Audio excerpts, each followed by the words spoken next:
اور یہ Stanford university, American university کی ریسرچ ہے کہ پاکستان ایک فلاحی ریاست کی طرف جا رہا تھا احساس پروگرام کی وجہ سے. ورلڈ بینک سب نے تعریفیں کی پاکستان کے احساس پروگرام, جو کہ انکلوسیو تھی. تو یہ آئی ایم ایف کہہ رہا ہے کہ پہلے تیزی سے بڑھ رہی ہے, پھر سسٹینیبل ہے, یعنی یہ چلتی جائے گی. اور انہوں نے کہا کہ 6 کروڑ لوگ اس میں آ جائیں گے مڈل کلاس میں اوپر. پھر وہ کہتا ہے انکلوسیو ہے, کہ وہ صرف ہم نے امیروں کا نہیں سوچا, نیچے سے بھی اٹھا رہے ہیں, جس میں کامیاب پاکستان بھی تھا, کامیاب جوان تھا نوکریاں دینے کے, اور جاب رچ, کہ ہم روزگار پیدا کر رہے ہیں, یعنی ہم نوکریاں دے رہے تھے, امپلائمنٹ بڑھ رہی تھی پاکستان میں. فیصل آباد جیسی جگہ میں, جدھر ہم جب 2018 میں آئے تھے تو لوگ اپنی فیکٹریاں بیچ کے ان کو ہاؤسنگ اسٹیٹ بنا رہے تھے, وہاں فیکٹریاں بند ہو رہی تھی.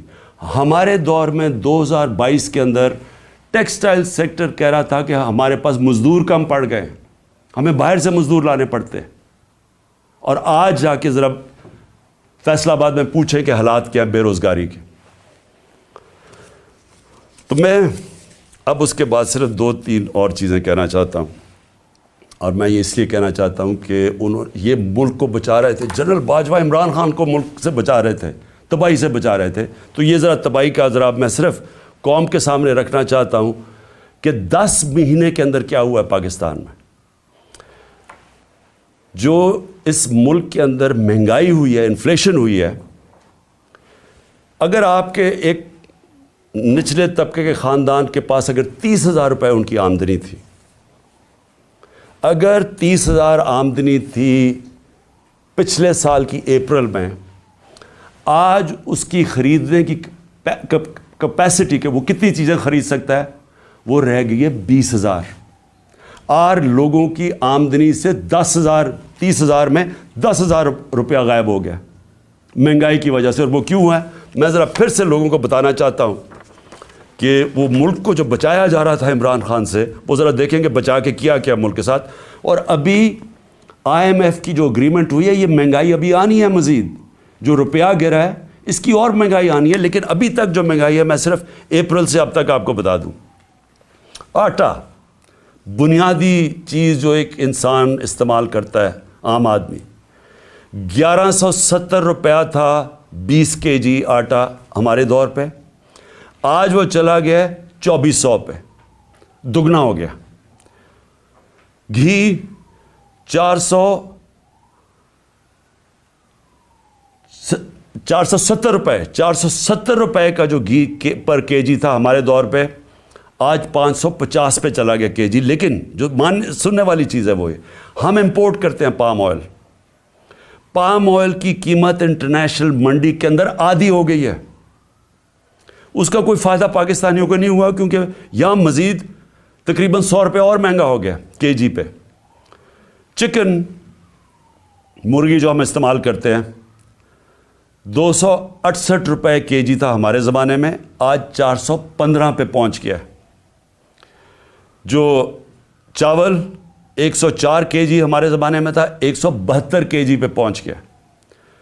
پیاز, جو عام آدمی پیاز اور روٹی کھانے والے لوگ ہیں, 62 روپے کلو تھا پیاز, آج پہنچ گیا 225 روپے کلو. دودھ, جو بچوں کے لیے بہت ضروری ہوتا ہے, بچوں کی ہڈیوں کے لیے, 117 روپے لیٹر تھا, آج 153 روپے لیٹر پہنچ گیا. جو عام آدمی استعمال کرتا ہے, کیونکہ گیس صرف جو پہنچائی جاتی ہے گھروں میں, وہ صرف 27% گھروں میں گیس پہنچائی جاتی ہے پائپ کے ذریعے, باقی لوگ سلنڈر استعمال کرتے ہیں. تو جو ہمارے زمانے میں 2470 روپے سلنڈر تھا, 2470 روپے کا سلنڈر, وہ آج 3400 روپے پہ پہنچ گیا, 3400 روپے پہ. بجلی 16 روپے یونٹ ہمارے دور میں تھا, آج 36 روپے یونٹ پہ پہنچ گئی ہے. پٹرول 150 روپے کا تھا, آج 250 روپے پہ پہنچ گیا. ڈیزل 145 روپے کا تھا, 263 روپے پہ پہنچ گیا. ڈالر, اور جس کی وجہ سے بہت جو مہنگائی آ رہی ہے, 178 روپے ڈالر تھا ہمارے دور میں, آج 270 پہ پہنچ گیا. اور اس کا ابھی ایفیکٹ آنے والا ہے. میں اس لیے بھی آج یہ اپنی قوم سے کہنا چاہتا ہوں کہ دیکھیں آگے جس طرح ملک چلے گا، بند کمروں میں ایک آدمی فیصلہ کرے گا تو یہ نتیجہ ہوگا. اس کے پاس اتنی پاور ہے کہ وہ عقل کل بن گیا، ہر چیز کا وہ ہر فن مولا بن گیا. فارن پالیسی تو وہ جانتا ہے، اکانومی وہ سمجھتا ہے، شوکت ترین کے اوپر وہ کامنٹ کر سکتا ہے کہ جی وہ شوکت ترین نے یہ کیا تو وہ کیا. آپ کو پتہ کیا اکنامکس کا؟ اور آپ بتائیں نا کہ اب جو اکانومی پہنچی ہے آپ اس کے کون ذمہ دار ہیں؟ اور پھر پولیٹیکل سچویشن کے اوپر وہ بات کر رہا ہے کہ جی فلانے کو چیف منسٹر ہٹا دو تو اس کو لگا دو، جس کو لگا رہا ہے وہ لینڈ مافیا کا حصہ ہے اس کو لگا دو. فیصلے سب کر رہا ہے لیکن ذمہ داری کوئی نہیں ہے. ذمہ داری عمران خان کی ہے جو کہ پنچنگ بیگ بنا ہوا تھا. تو پہلے تو پاکستان نے جو آگے بڑھنا ہے یہ اس کے اوپر ہمیں سوچنا پڑے گا کہ ایسے ملک پاکستان یا کوئی اور ملک ایسے آگے نہیں چل سکتا، اور ساروں کو آئین کے بیچ میں رہ کے چلنا پڑے گا. اگر ہم نے اس ملک کو بچانا ہے ان حالات سے، تو یہ صرف کوئی اکانومی کا ماہر نہیں بچا سکتا. اوور آل جو پولیٹیکل اکانومی کہتے ہیں، اس ملک کی گورننس سسٹم کیسے ٹھیک کرنی ہے. سب سے بڑے جو ہمارے پاکستان کو جو اس دلدل سے نکال سکتے ہیں وہ ہے اوورسیز پاکستانی. ابھی ہمیں بڑا فخر تھا، ترکی میں ہم پڑھ رہے تھے کہ ایک پاکستانی نے $30 ملین دیے، جو بڑے مشکل امتحان سے ہمارے ترک بھائی گزر رہے ہیں جدھر سے زلزلے کی وجہ سے. ایک پاکستانی نے $30 ملین دیے. تو سوچ لیں کہ پاکستانی جو باہر بیٹھے ہوئے ہیں ان کے پاس کس طرح کے وسائل ہیں. میں کئی ایسے پاکستانی جانتا ہوں، اگر ہم ملک کا یہاں ماحول گورننس ٹھیک کر لیں یا رول آف لا لے آئیں، ان کو اعتماد ہو جائے ہمارے انصاف کے نظام پہ، کانٹریکٹ انفورسمنٹ کہ اگر وہ سرمایہ کاری کرتے ہیں تو وہ ان کا کوئی قبضہ نہیں ہو جائے گا، ان کے گھروں پہ قبضہ، فلیٹوں پہ قبضہ، جس طرح کے پلاٹس پہ قبضہ ہوتا ہے. وہ اعتماد کی ضرورت ہے. اور جس وقت ہم نے اپنا نظام ٹھیک کر لیا وہ اپنی انویسٹمنٹ لے کے آئیں گے. اس وقت صرف ریمیٹنسز ہم لے کے آئے تھے، سرمایہ کاری وہ نہیں کرتے پاکستان میں، وہ دبئی چلے جاتے ہیں کیونکہ ان کو وہاں اعتماد ہے ان کے سسٹم پہ. لیکن پاکستان سے وہ وہاں نہیں کرتے کیونکہ اعتماد نہیں ہے. اور اعتماد اس لیے نہیں ہے کہ ایک آدمی فیصلہ کر کے گورنمنٹ گرا دیتا ہے، ایک دم پالیسیز چینج ہو جاتی ہیں. جس ملک میں سرٹنٹی نہیں ہے، پولیٹیکل سرٹنٹی نہیں ہے، وہ کبھی بھی اس ملک میں وہ اس طرح کی سرمایہ کاری اور خوشحالی نہیں آ سکتی. تو ہم نے پاکستان کو جو نکالنا ہے اس میں ہم نے اپنی اکانومی ٹھیک کرنے کے لیے سب سے پہلے اپنا گورننس سسٹم ٹھیک کرنا ہے. ایک سرٹنٹی لے کے آنی ہے، ایک پریڈکٹیبلٹی جو انگریزی میں کہتے ہیں. یعنی جو آج سرمایہ کاری کرے اسے پتہ تو چلے کہ ملک آگے 5 سال کس طرح جائے گا. اس کے لیے سب سے پہلا قدم صاف اور شفاف الیکشن ہے. جب تک ہم صاف اور شفاف الیکشن نہیں کرواتے ملک کے اندر استحکام نہیں آتا. جب تک پولیٹیکل سٹیبلٹی نہیں آتی اکانومی سٹیبلائز نہیں کرتی. اور کوئی مجھے آج بتا دے کہ اس کے علاوہ کوئی حل ہے. ہمارا مسئلہ یہ ہے کہ ہمارا پالا پڑا ہوا ان لوگوں سے جو ملک کا نہیں سوچ رہے. ان کے پیسے باہر پڑے ہیں، ان کی اربوں ڈالر باہر پڑے ہیں. ان کو کوئی فکر نہیں ہے کہ اگر پاکستان نیچے جاتا ہے تو ان کو کوئی نقصان نہیں ہوتا کیونکہ ان کے ڈالر تو اوپر جا رہے ہیں روپے کے مقابلے میں، ان کو کوئی فرق نہیں پڑتا. لیکن جن پاکستانیوں کا جینا مرنا پاکستان میں ہے ان کو بڑا فکر کرنی چاہیے آج کہ اس وقت ہم جدھر کھڑے ہیں یہ ہمارے ان پالیسیز اور ان لوگوں نے مافیاز اپنی چوری بچاتے بچاتے ہمیں گھٹنوں پہ یہ لے آئے. ہمارے پاس اب بارگننگ پاور ہی نہیں رہ گئی، ہمارے پاس وہ طاقت ہی نہیں رہ گئی کہ ہم کہیں کہ جی آئی ایم ایف کو کہیں یہ چیز ہم مانتے یہ نہیں مانتے. کیونکہ ہم تو بالکل ادھر پہنچ گئے ہیں کہ انہوں نے پہلے کہا جی ہم آئی ایم ایف کو یہ کر دیں گے، ہم ڈالر 200 سے نیچے لے آئیں گے روپیہ. اور آج کدھر پہنچ گئے ہیں؟ کیونکہ ان کے پاس کوئی روڈ میپ نہیں ہے. روڈ میپ ہے وہ شروع ہوگا صاف اور شفاف الیکشن سے، جس سے یہ لوگ بھاگ رہے ہیں اور ان کے پیچھے جو لوگ بیٹھے ہیں وہ بھی اپنے مفادات کے لیے اس سے بچ رہے ہیں. قوم کو میں آج کہنا چاہتا ہوں کہ دیکھیں یہ اصل میں حقیقی آزادی کی ہماری جدوجہد ہے. ہم اپنے ملک کو قانون انصاف دے کے فنڈامنٹل لوگوں کو رائٹس دے کے رول آف لا کر کے آزاد کرنا چاہتے ہیں. وہ آزادی تو آتی ہے انصاف سے, اور وہ تب ہوگی جب ہم سب جد و جہد کے لیے تیار ہوں. میں نے جو جیل بھرو تحریک ہے اس کی میں پوری تیاری کر رہا ہوں, اور مجھے خوشی ہے کہ بڑے لوگ رجسٹر کر رہے ہیں اس میں میری انتظار کریں, میں چند روزوں میں یہ اعلان کروں گا, کیونکہ ہم یہ سسٹم دو طرح ہیں, توڑ پھوڑ کر دیں, سڑکوں پہ نکل جائیں, انتشار پھیلا دیں, ہم کر سکتے ہیں. سب سے زیادہ اسٹریٹ پاور ہمارے پاس ہے, لیکن ملک یہ برداشت نہیں کر سکتا. اس لیے یہ پرامن طریقے کا احتجاج ہے جیل بھرو تحریک. ہمیں جو سارا وقت ڈراتے رہتے ہیں, جی آج اس کو پکڑ لیا, شوکت ترین کے وارنٹ نکل گئے, کبھی وہ عثمان ڈار کے پیچھے پڑ گئے, جو بولنے والا اس کے پیچھے پڑ گئے, صحافیوں کو ڈرا رہے ہیں, دھمکا رہے ہیں, لوگ یہاں سے باہر بھاگے ہوئے ہیں. معین پیرزادہ وہ باہر بھاگا ہوا ہے, وہ دوسرا ارشد شریف سے جو ہوا, جو ابھی بھی جو سٹریس ڈالتے ہیں کہ تھوڑی سی ادھر سے لائن کراس کر گئی, آپ یہ تنقید نہیں کر سکتے. یہ اگر تنقید ہوتی تو جنرل باجوہ یہ ظلم نہ کر سکتا پاکستان پہ, اس کے اوپر تنقید ہی نہیں الاؤڈ تھی. پنچنگ بیگ تو ہم بیٹھے ہوئے تھے, وہ جو مرضی کرتا, کوئی پوچھنے والا ہی نہیں تھا. اس لیے اس ملک کے لیے, حقیقی آزادی کے لیے ہم سب کو جد و جہد کے لیے اب تیار رہنا پڑے گا. میں آج سارے اپنے پاکستانیوں کو آخر میں کہہ رہا ہوں, جو نوجوان یہ سوچ رہے ہیں ملک چھوڑ کے جانے کا, آپ سب کو کہہ رہا ہوں, دیکھیں بھاگنے کی کوئی جگہ نہیں ہے.